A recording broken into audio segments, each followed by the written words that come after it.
तो चलिए भाई हम लोग शुरू करें आज अपना पॉलीगॉन का 5th लेक्चर।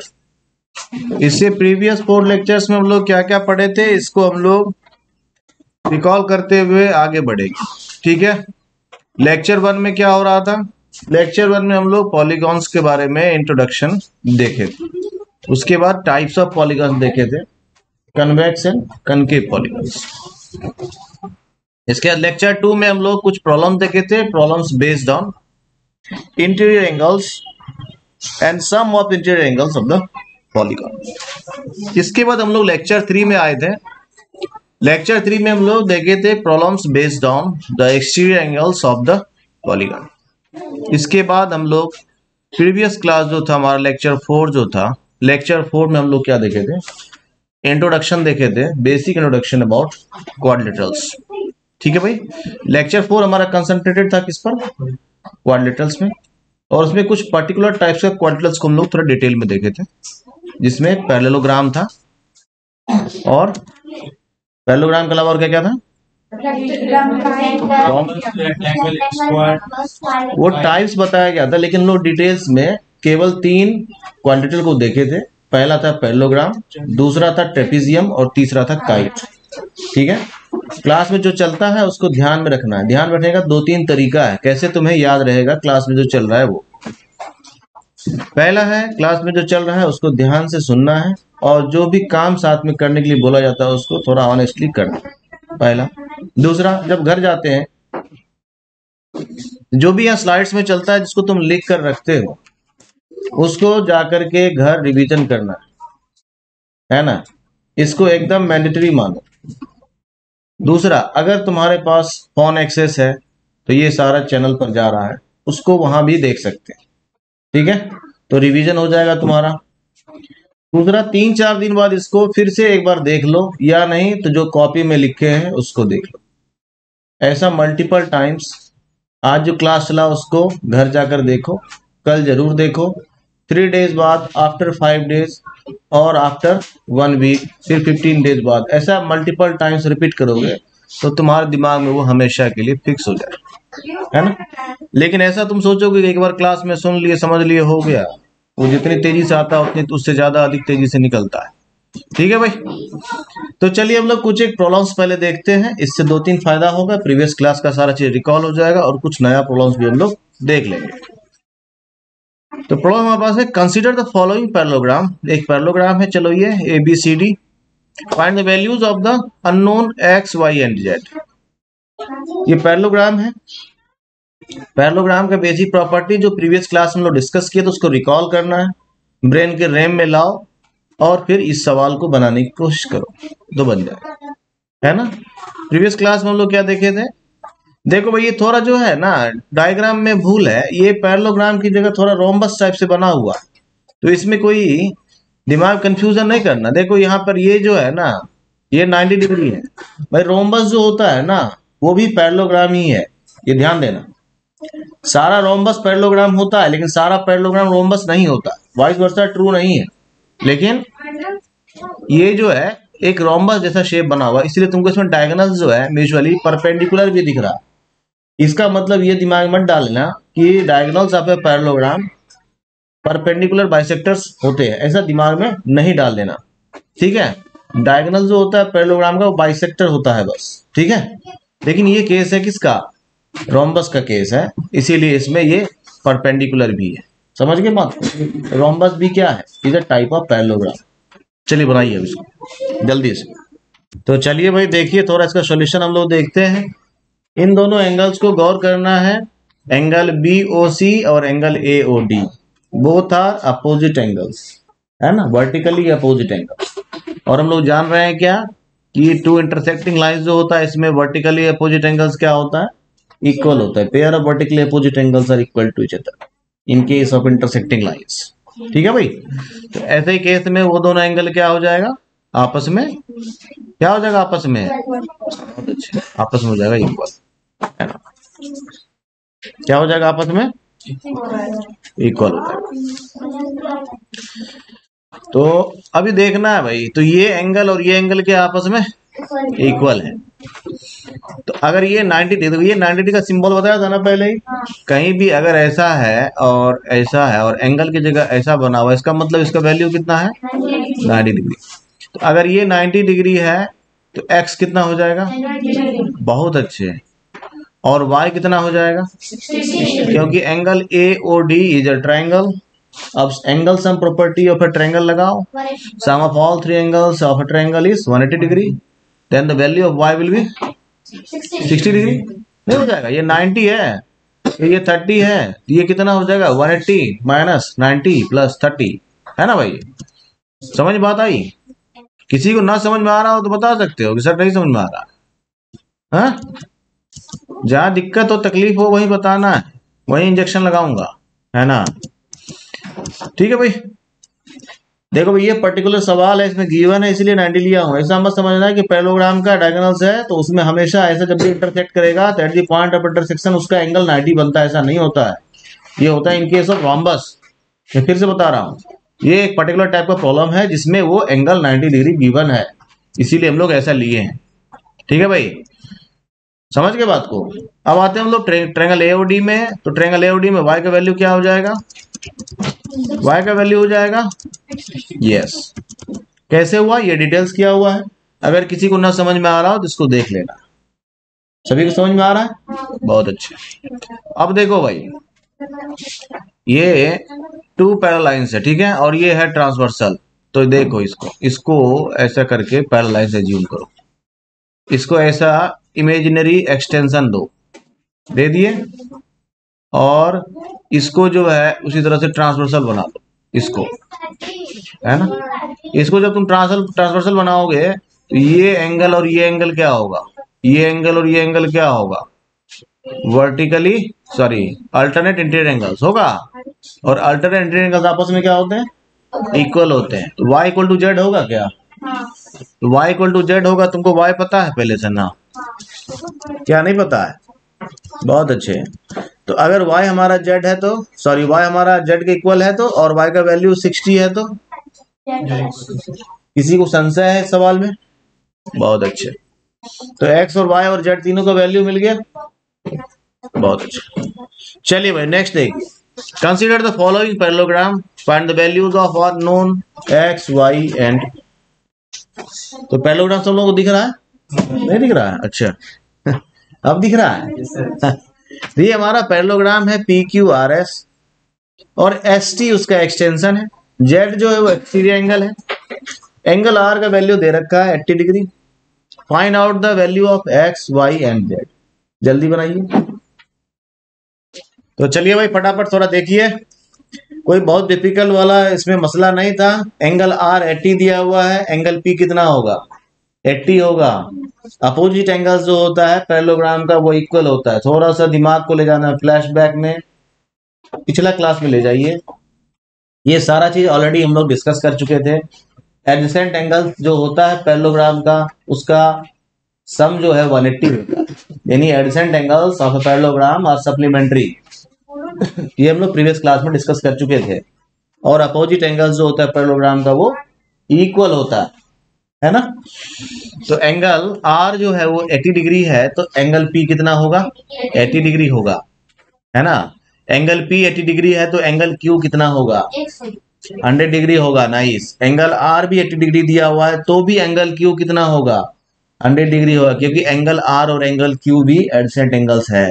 उसी तरह से एंगल P और एंगल Q भी एडजेसेंट एंगल्स है। उसी तरह से एंगल S और एंगल R भी एडजेसेंट एंगल्स है। अब देखो भाई, एंगल Q जो है वो तुम्हारा कितना है 100 डिग्री है ना। ये 80 है तो ये कितना हो जाएगा 80, ये कितना हो जाएगा 100 हो जाएगा। फिर ये 100 है तो ये कितना हो जाएगा 100 हो जाएगा, अपोजिट एंगल्स है। फिर ये 100 है तो ये Z कितना हो जाएगा, क्योंकि ये लीनियर पेयर है। ये बनाने में क्या समस्या है, ये नहीं बनने का रीजन या फिर डिले होने का क्या रीजन हो सकता है? इसका एकमात्र रीजन हो सकता है कि तुम ध्यान नहीं दे रहे, दूसरा और कोई रीजन नहीं हो सकता। ठीक है भाई, तो ऐसा देखो, ऐसा पेयर ऑफ अपोजिट एंगल्स क्या होगा इक्वल होगा। जिनको नहीं समझ में आ रहा है, जिनका प्रीवियस क्लास छूट गया, कृपया ध्यान। तो ऐसा एंगल जो होगा वो इक्वल होगा, ठीक है भाई। और जो एडसेंट एंगल्स होता है वो सप्लीमेंट्री होता है। एडसेंट एंगल किसको बोलते हैं, इसको हम लोग डिस्कस किए थे। ठीक है, ऐसा टू एंगल जिसका कोई एक साइड कॉमन हो उसको हम लोग एडसेंट एंगल्स बोलते हैं इन केस ऑफ क्वाड्रिलेटरल। ठीक है, तो एस आर क्यू और पी क्यू आर ये दोनों क्या है, एडसेंट एंगल्स है। वो 80 डिग्री है तो ये 100 डिग्री हो जाएगा, क्योंकि दोनों का सम क्या होगा, 180 हो जाएगा। ठीक है भाई, समझ में बात आई। अब उसी तरह से x अगर 100 है तो उसका सामने वाला एंगल कितना हो जाएगा, 100 हो जाएगा। कोई दिक्कत है क्या, x जो है 100 है तो s कितना हो जाएगा, 100 हो जाएगा। वो 100 हो गया तो z कितना हो जाएगा, 80। बहुत अच्छे, दो तीन तरीका है z को निकालने का। पहला है इसको लीनियर पेयर बना लो तो 180 माइनस दिस एंगल कर दो तो भी निकल जाएगा, या नहीं तो ध्यान देना ये एक पैरेललाइंस है, ये ट्रांसवर्सल है, ये एंगल और ये एंगल क्या होता है, पेयर ऑफ कॉरस्पॉन्डिंग एंगल होता है। ये दोनों आपस में इक्वल होते हैं, तुम्हें ये 80 पता है, ये कितना हो जाएगा, ऐसे भी निकाल सकते, लीनियर पेयर से भी निकाल सकते है ना, इट्स योर चॉइस। क्या समझे, तुम ध्यान देने लगोगे तो तुम्हें बहुत सारे रास्ते दिखने लगे, ध्यान नहीं दोगे तो तुम्हारे लिए सारा रास्ता हो जाएगा बंद। चलिए भाई नेक्स्ट, आगे कुछ और प्रॉब्लम देखते हैं। Now consider the following parallelogram, find the values of the unknown x y and z। This is the parallelogram, now find the value of x y and z। जल्दी बनाइए, थोड़ा थोड़ा हिंट देख लो, फटाफट बनाना। अपोजिट एंगल्स क्या होता है, equal होता है भाई। ये 112 दे रखा है, y कितना हो जाएगा, इसमें किसी को दिक्कत है क्या, ये देखो ये 40 डिग्री दे रखा है ना, तो z का वैल्यू कितना होगा, ये एंगल और ये एंगल कितना होता है, 180 होता है ना, तो 180 माइनस ये निकाल देंगे तो ये एंगल निकल जाएगा, ये कंप्लीट एंगल में से 40 माइनस कर देंगे z निकल जाएगा। अब ये एंगल तुमको मिल गया 40, ये मिल गया z, ये एंगल इक्वल होगा किसके, x के। तुम्हारा तो z और x ही निकालना है, तो जितना ये होगा उतना ये भी होगा। क्यों होगा, रीजन बताओ क्यों होगा भाई, x और z इक्वल क्यों होगा, x और कोएंट एंगल है। ये देखो देख भाई, इसका ब्रेकअप देखो भाई, इसका ब्रेकअप देखिए, ये लाइन है ए बी, इसको ऐसा एक्सटेंड किया हूं, और नीचे सपोज करो इसी को बना, नीचे है सी डी, ये मान लो वही है ना, ए बी है और नीचे ये सी डी है भाई, ऐसा मान लो। और ये जो है बी सी, ये ट्रांसवर्सल है भाई, ठीक है, ये ऐसा ट्रांसवर्सल ड्रॉ किया हूं। अब ये एंगल है, ये एंगल x और ये एंगल है z, ये बताओ अब क्या है, क्या है ये, अल्टरनेट इंटीरियर एंगल्स है। तो pair of alternate interior angles क्या होता है, इक्वल होता है। तो अगर z का वैल्यू तुम्हें पता है तो x का वैल्यू पता होगा नहीं होगा, क्योंकि दोनों इक्वल है। किसी को नहीं समझ में आ रहा है तो पैरेललाइंस वाला जो क्लास था उसको निकाल के एक बार देख लेना, ठीक है भाई। इसीलिए प्रैक्टिस बहुत जरूरी है, प्रैक्टिस करते रहिए, नहीं तो तुम्हारा सीखा हुआ तुम भूल जाओगे, ठीक है। तो ऐसा क्या हो जाएगा, दोनों एंगल इक्वल हो जाएगा। एंगल सम प्रॉपर्टी से भी निकाल सकते हो x का वैल्यू, देखो ये दूसरा तरीका भी है, इससे भी निकाल सकते हैं। अभी ऐसा क्या है, तुमको y का वैल्यू पता है यहाँ पर, है ना, कितना है y का वैल्यू, 112 हो गया, और ये एंगल z दिया है, ये एक ट्रायंगल है, एंगल सम प्रॉपर्टी से 180 माइनस 112 प्लस 40 करेंगे तो ये एंगल निकल जाएगा। फिर उसी तरह से x का वैल्यू निकल गया तो z का वैल्यू भी निकल जाएगा। ऐसा ही बहुत सारा तरीके से हम लोग बना सकते हैं, लेकिन तुम्हारा दिमाग तभी चलेगा, तभी काम करेगा जब तुम्हारा प्रैक्टिस में रहेगा, नहीं तो तुम्हारा दिमाग चलना हो जाएगा बंद, है ना। समझ गए भाई, किसी को दिक्कत है क्या, x का वैल्यू 28 निकला, z का वैल्यू कितना होगा, यस बहुत अच्छे, है ना, क्योंकि ये क्या है, अल्टरनेट इंटीरियर एंगल्स है। कभी भी ज्योमेट्री में स्टेटमेंट लिखिए साथ में उसका रीजन लिखना जरूरी होता है, नहीं तो बिना रीजन के तुम्हारा स्टेटमेंट लिखने का कोई महत्व नहीं है। तो x का वैल्यू कितना निकल गया 28, x और z जो है वो अल्टरनेट इंटीरियर एंगल्स है, इसलिए z का वैल्यू भी क्या हो जाएगा 28 हो जाएगा। y जो है वो अपोजिट एंगल है किसका, z d का, एंगल d का, तो वो y कितना हो जाएगा 112। Let us discuss another problem. The measures of two adjacent angles of a parallelogram are in the ratio 3:2. Find the measure of each of the angles of the parallelogram. बनाइए। एडजेंट angles है और उसका ratio दे रखा है 3:2, है ना। बाकी सारा एंगल्स निकालो जल्दी है। तो चलिए भाई थोड़ा फटाफट में इसको हम लोग देखते हैं। सवाल है बहुत ही सहज। एडजेंट एंगल्स का सम 180 होता है। एक एंगल 3 है, एक एंगल 2 है, इनका रेशियो तो इनका कांस्टेंट मान लो x है, तो 3x 2x हो जाएगा। दोनों को ऐड कर लो 180 हो जाएगा, है ना, क्योंकि एडजेंट एंगल्स क्या होता है, सप्लीमेंट्री होता है पैरेललोग्राम्स का, इसीलिए 180 हो जाएगा। तो निश्चित तौर पर x का वैल्यू निकल जाएगा। तो x का वैल्यू कितना हो जाएगा, 36 हो जाएगा, नहीं हो जाएगा। तो पहला एंगल दिया है कितना, 3x, तो 36 इंटू 3 करेंगे तो 108 हो जाएगा। और सेकंड एंगल कितना दिया हुआ है, 2x दे रखा है, तो 36 इंटू 2 करेंगे तो यस। किसी को समझ में नहीं आ रहा हो तो अभी भी बता सकते हैं। तो एंगल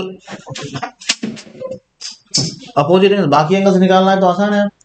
क्यों, अपोजिट एंगल्स क्या होता है, तो एंगल सी कितना हो जाएगा, 3x ही हो जाएगा। अगर वो 108 था तो ये कितना हो जाएगा, 108 हो जाएगा। फिर एंगल डी कितना हो जाएगा, वो अपोजिट एंगल है किसका, बी का। बी अगर 2x था तो वो भी 2x हो जाएगा। 2x इक्वल टू 72 था तो वो भी कितना हो जाएगा, बहुत अच्छे। इस तरह से हम लोग क्या कर सकते हैं, we can easily find out the all angles of a parallelogram. ठीक है, क्या इसके लिए बहुत दिमाग लगाने की आवश्यकता है, बुद्धि को थोड़ा स्थिर रखने की आवश्यकता है। क्या अगर ऐसा करेंगे तो हमारा काम आसानी से हो जाएगा। तो चलिए भाई कुछ हम लोग आगे बढ़ते हैं और कुछ और प्रॉब्लम्स को देखते हैं। क्वेश्चन है, can a quadrilateral ABCD be a parallelogram if angle D plus angle B equal to 180? क्या ऐसा पॉसिबल है किसी क्वाड्रिलेटरल के लिए कि वो पैरेललोग्राम हो और इस कंडीशन को भी जस्टिफाई करे? देखिए भाई, ABCD के लिए एक शर्त होता है, किसी भी क्वाड्रिलेटरल का जो हम लोग नामकरण संस्कार करते हैं उसके लिए एक रूल फॉलो होता है। इस रूल को जानना बहुत जरूरी है। ऐसा तुम नहीं लिख सकते हो, ABCD कोई क्वाड्रिलेटरल तुम्हें दे रखा है, तुम उसका नाम ऐसा नहीं लिख सकते हो, ये गलत तरीका होता है।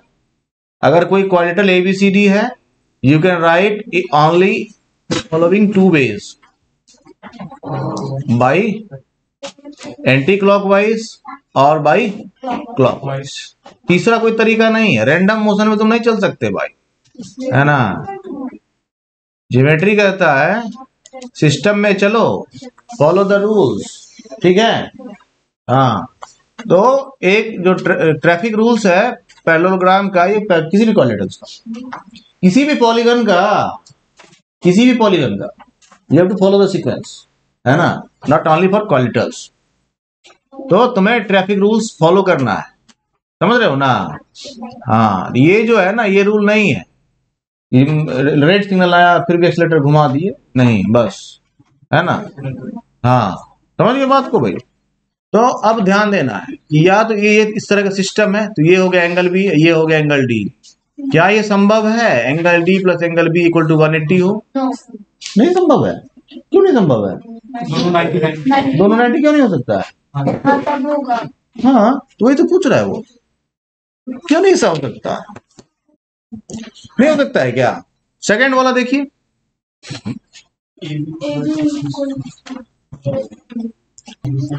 तो चलिए भाई बारी बारी से देखते हैं हम लोग फटाफट, है ना। ये पैरेललोग्राम है हमारा ABCD। क्या है ये पैरेललोग्राम हमारा ABCD। और पैरेललोग्राम ABCD में हम लोगों को दिखाना है कि एंगल D और B 180 हो सकता है क्या। तो भाई एंगल D और एंगल B क्या है, ये इक्वल होता है पैरेललोग्राम का, ये पता है। एंगल D और एंगल B क्या हो सकता है, इक्वल हो सकता है या नहीं हो सकता, ठीक है। यहां पर क्या है, एंगल B और D क्या है, सप्लीमेंट्री है क्या, नहीं है। 180 डिग्री है दोनों का सम, इसका मतलब क्या है, सप्लीमेंट्री है। तो एडजेसेंट एंगल्स पैरेललोग्राम्स का क्या होता है, सप्लीमेंट्री होता है। देखिए भाई, ये एक जनरल केस नहीं हो सकता है, लेकिन ये एक स्पेशल केस हो सकता है। क्यों? क्योंकि रेक्टेंगल जो है, थोड़ा ध्यान देना, क्या हुआ, ध्यान देना भाई। इन केस ऑफ रेक्टेंगल, रेक्टेंगल क्या है? Rectangle is also a parallelogram. ठीक है, रेक्टेंगल क्या है? हाँ, सारा पैरेललोग्राम रेक्टेंगल नहीं है, लेकिन सारा रेक्टेंगल क्या है? पैरेललोग्राम है। तो एंगल डी और बी जब इक्वल हो जाए तो वो पैरेललोग्राम है, और दोनों का सम अगर 180 हो जाए तो वो क्या हो जाएगा? रेक्टेंगल हो जाएगा। लेकिन वो क्या है? एक स्पेशल केस है, तो उस स्पेशल केस में क्या होगा? वो सप्लीमेंट्री होगा, पैरेललोग्राम का अपोजिट एंगल्स, है ना। लेकिन जनरल केस में क्या होता है? एडसेंट एंगल जो है वो 180 होता है। ठीक है भाई, कोई दिक्कत है? समझ में आता है? किसी को दिक्कत है तो बताएं। नेक्स्ट है हमारा ए बी और डीसी। ए बी और डीसी कितना है? 8 सेंटीमीटर। क्या ये संभव है कि ए बी और डीसी इक्वल हो? एडी जो है वो 4 सेंटीमीटर है और बीसी 4.4 सेंटीमीटर है। पैरेललोग्राम के केस में हम लोग क्या जानते हैं कि पेयर ऑफ अपोजिट साइड्स जो है वो पैरेलल और इक्वल होता है।